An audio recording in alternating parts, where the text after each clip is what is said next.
है soul kitchen. आज हमने कोई इंट्रोडक्शन नहीं रखा है दोस्तों, तो मूवी की शुरुआत में हम सोल किचन नाम के एक होटल को देखते हैं जिसका ओनर जिनोज नाम का एक लड़का होता है। जिनोज की बात करें, वो खुद भी एक शेफ है, पर पैसे ज्यादा न होने की वजह से उसके होटल में उसे मिला के एक दो शेफ ही होते हैं, इसलिए कई कई बार तो उसे खुद ही कस्टमर्स के लिए खाना बनाना पड़ता है। पर जिनोज इतना लाजवाब खाना बनाता है ना कि इस वजह से रात को उसके होटल में ना कस्टमर्स की बहुत भीड़ लग जाती है, जहां उसके बनाए हुए खाने को खाकर सभी उसकी तारीफ भी करते हैं। आगे जिनोस उसकी गर्लफ्रेंड नदिनी के साथ कार में कहीं जा रहा होता है। उसी बीच उन दोनों में किसी बात को लेकर बहस हो जाती है। असल में नदिनी आगे की स्टडी के लिए शंघाई जाना चाह रही थी, लेकिन जिनोस चाहता है कि वो यहीं पर रहकर अपनी स्टडी करे। इसी वजह से दोनों में बहस हो जाती है दोस्तों। इसके बाद इसी बहस में गुस्सा होकर जिनोस नदिनी को उसके घर छोड़ के अपने घर जा रहा होता है। उसी बीच रास्ते में उसे उसके बचपन का दोस्त मिलता है, जो कि एक बहुत बड़ा इन्वेस्टर बन चुका है। इतने सालों के बाद अपने दोस्त से मिलकर जिनोस बड़ा खुश हो जाता है। जहां उसका दोस्त जिनोस से पूछता है कि भाई तुम क्या कर रहे हो।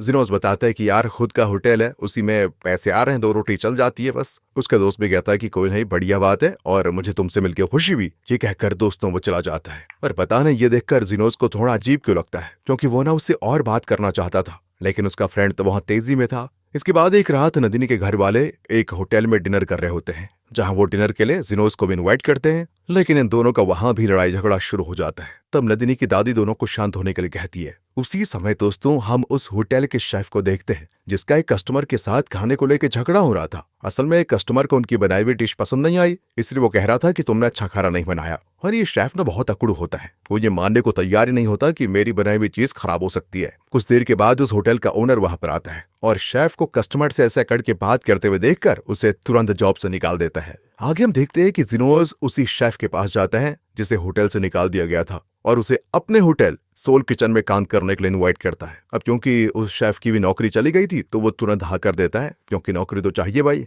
अगली सुबह की बात है, नदिनी शंघाई जा रही होती है, जहां जिनोस भी उसे एयरपोर्ट छोड़ने के लिए आता है। और साथ ही साथ यहाँ पर जिनोस थोड़ा इमोशनल हो जाता है और कहता है मैं तुमसे बहुत प्यार करता हूँ, तुम जल्दी अपनी स्टडी करके वापस आ जाओ, फिर हम साथ में रहेंगे। और दोस्तों नदिनी को अपनी फ्लाइट के लिए लेट हो रही थी, तो वो जिनोस से बाय कहकर चली जाती है। अगले सीन में हम जिनोस के भाई को देखते हैं, जो कि जेल में है, पर उसे इस तरह की सजा मिली थी कि वो हफ्ते में एक दिन बाहर घूमने के लिए जा सकता है। लेकिन उसके जाने से पहले पुलिस उससे एक पेपर पर साइन ले लेती है उसका, और फिर उसको एक दिन के लिए आजाद कर दिया जाता है। दोस्तों जेल से निकलती ना, वो सबसे पहले अपने भाई के उसी होटल में उससे मिलने जाता है, जहां वो जिनोस से कहता है कि तुम मुझे अपने होटल में जॉब दे दो ना भाई, क्योंकि पुलिस मुझे एक दिन की छुट्टी के लिए भी बहुत आनाकानी करती है, और अगर तुम मुझे जॉब दे दोगे तो मुझे रीजन मिल जाएगा छुट्टी लेने का। अब दोस्तों पहले तो जिनोस उसे जॉब देने से मना कर देता है, क्योंकि वो पुलिस के लफड़ों में पड़ना ही नहीं चाहता। फिर जिनोस का भाई उससे मिन्नतें करने लगता है कि प्लीज ब्रो। जिनोस ना चाहते हुए भी उसे जॉब दे देता है। दोस्तों अब एक दिन की बात है कि जिनोस जब काम कर रहा होता है, तभी अचानक से वो फिसल कर गिर जाता है और उसकी पीठ पर थोड़ी चोट भी आ जाती है। उसे इतना दर्द होता है कि वो दर्द से खड़ा भी नहीं रह पाता,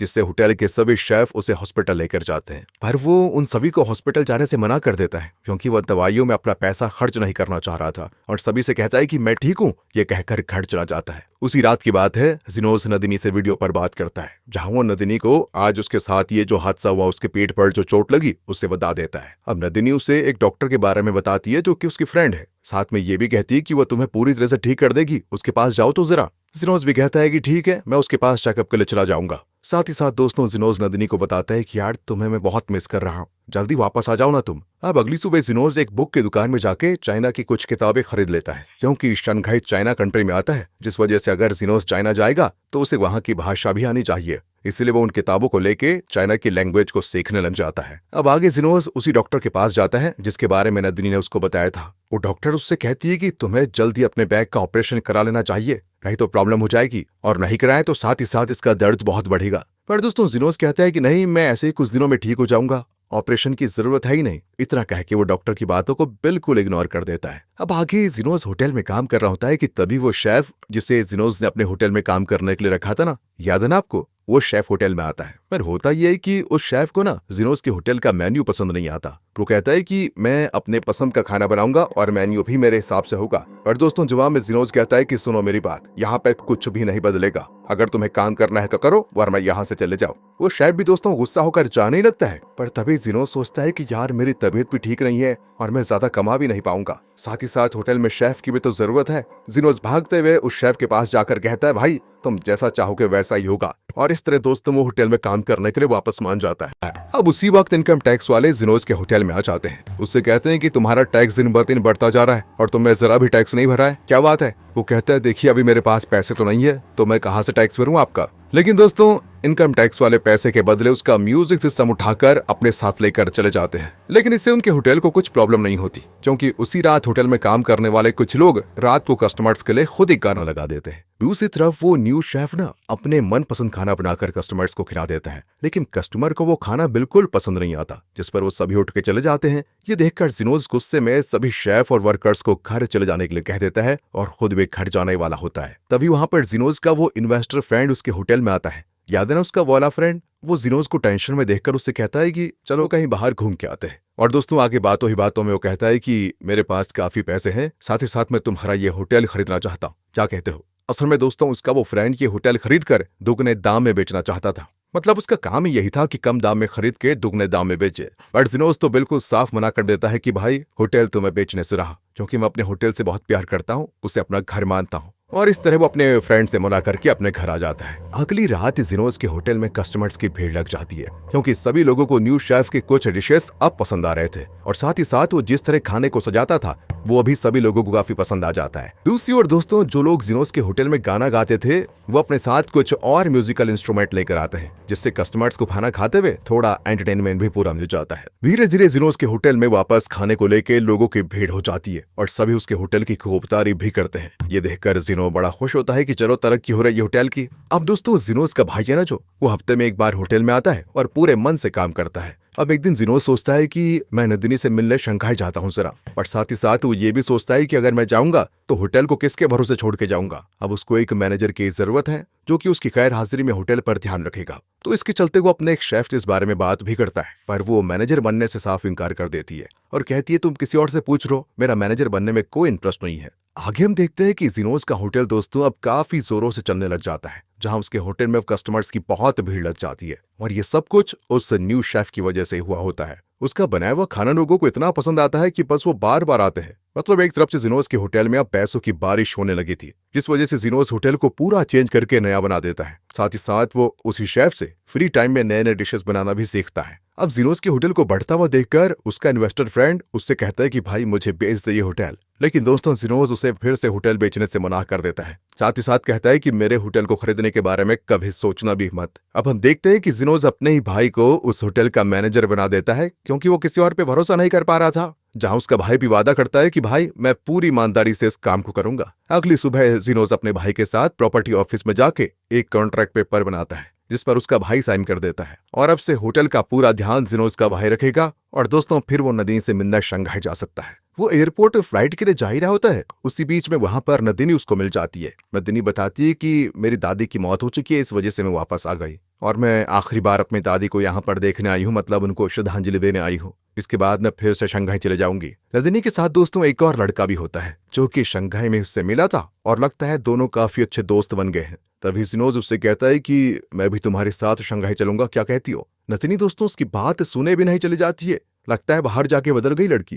जिनोज उससे बात करने के लिए फिर आगे बढ़ता है, लेकिन जैसे ही वो अपना लगेज उठा के आगे बढ़ता है तभी अचानक से वो नीचे गिर जाता है और ये सब कुछ उसके पीठ पर लगी चोट का असर होता है दोस्तों। इसके बाद वो जमीन पर गिरकर दर्द से चिल्लाने लगता है और आगे हम देखते हैं कि जिनोज एक हॉस्पिटल में एडमिट है। डॉक्टर उसे बताते हैं कि अगर टाइम पर तुमने ऑपरेशन नहीं कराया तो वक्त के साथ दर्द और बढ़ता जाएगा और तुम्हारी मौत भी हो सकती है। जिनोज डॉक्टर से कहता है कि ऑपरेशन के अलावा कोई दूसरा रास्ता नहीं है क्या? डॉक्टर ना कहते हैं दोस्तों। साथ ही साथ उसे कुछ मेडिसिन देते हुए कहते हैं कि इससे तुम्हारा दर्द थोड़ा कम जरूर हो जाएगा, लेकिन तुम्हें ऑपरेशन तो कराना ही होगा। और अब हम देखते हैं कि जिनोज दर्द की वजह से चलना तो दूर की बात, बेड से उठ भी नहीं पा रहा है दोस्तों। बेड पे रखे वो बार बार नदिनी को कॉल लगाता रहता है, पर नदिनी कहाँ उसका कॉल रिसीव ही नहीं करती। जिनोज बहुत टेंशन में आ जाता है कि मैं क्या करूं। तब वो नदिनी के दादी के घर जाने का तय करता है, जिसके बाद उसी हालत में वो दादी के घर जाता है। वो देखता है कि उसकी दादी को दफनाया जा रहा है, वहां नदिनी भी होती है। तभी जिनोज की नजर नदिनी पर और उसके उस लड़के दोस्त पर पड़ती है जो शंघाई से उसके साथ आया था। दोनों एक दूसरे का हाथ पकड़े हुए होते हैं और ये देखकर जिनोज गुस्से में चिल्लाने लग जाता है और सीधे उस लड़के पे हमला कर देता है। और इस झगड़े से होता यह है कि नदिनी की दादी का ताबूत जिसमें उनकी बॉडी होती है वो नीचे गिर जाती है,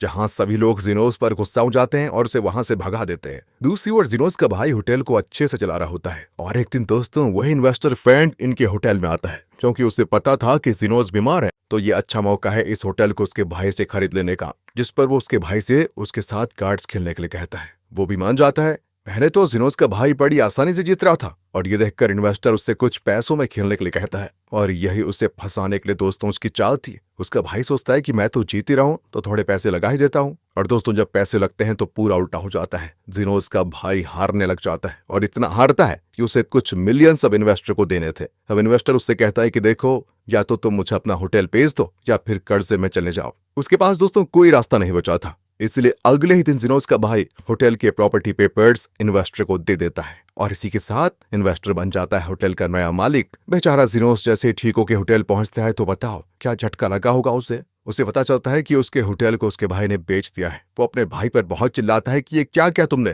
पर उसकी हालत इतनी खराब होती है कि वो ठीक से चिल्ला भी नहीं पा रहा था। अभी जिनोस अपने भाई के साथ मिलकर एक प्लान बनाता है कि अब हम इन्वेस्टर के ऑफिस से उस पेपर को चुरा लेंगे ताकि उसके पास कोई सबूत नहीं रहेगा कि वो होटल उसका है। प्लान के मुताबिक ये दोनों उसके ऑफिस में जाके पेपर्स को चुरा भी लेते हैं, पर जैसे ही वहां से पेपर लेके भाग रहे होते हैं तभी पुलिस इनके पीछे पड़ जाती है। जिनोस का भाई तो कैसे भी करके वहां से बच जाता है, पर जिनोस तो अच्छे से चल भी नहीं पा रहा था, तो भागना तो दूर की बात है उसके लिए, जिस वजह से पुलिस उसे पकड़ लेती है। इसके बाद तो पुलिस जिनोस के भाई को भी पकड़ लेती है और दोनों को डाल देती है जेल में। कुछ ही दिनों में जिनोस को जेल से आजाद कर दिया जाता है, लेकिन उसके भाई की सजा और 10 साल तक बढ़ा दी जाती है। तब जिनोस अपने भाई को अलविदा कह के जेल से चला जाता है कि भाई तुमने गलत किया तो तुम्हारे साथ गलती होना चाहिए। जेल से निकलते जिनोस सबसे पहले उसी लेडी डॉक्टर से मिलता है जिसके बारे में नदीन ने उसको बताया था। अब वो डॉक्टर जिनोस को एक आदमी के पास लेकर जाती है जो कि लोगों के शरीर को स्ट्रेच करके दर्द को दूर कर देता है। जिनोस वैसे अंदर से काफी घबरा जाता है कि पता नहीं वहां पर क्या होगा, पर वो डॉक्टर जो कि अब जिनोस की अच्छी दोस्त बन गई थी,